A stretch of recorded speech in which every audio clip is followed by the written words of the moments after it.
So I was setting up my GAN 6i, you know, I was just like cleaning out the pieces, looping it and everything. And then I had the idea, because all the technology on the GAN 6i are in the centers, if I connected this to my phone, would my phone see a difference? So I brought up Cube Station and this is what I got. So you can see when we still move the core, it still moves the cube, and then when we move this little top core, like I'm turning this top core, and it's scrambling. So then I decided, why not scramble the entire thing? And like you can see, I'm actually like scrambling the cube just by moving the centers, which is really weird. Like look at that.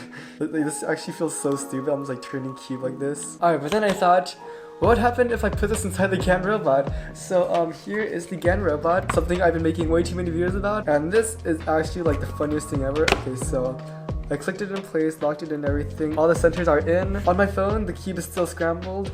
And then start solving.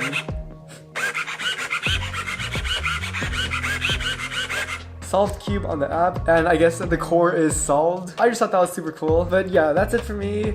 I just thought that was cool. I wanted to show you guys. I probably could have done a quick Instagram video instead, but I don't know, I just wanted to put it on the main channel. Alright, that's all for this video, and I'll see you guys in the next one.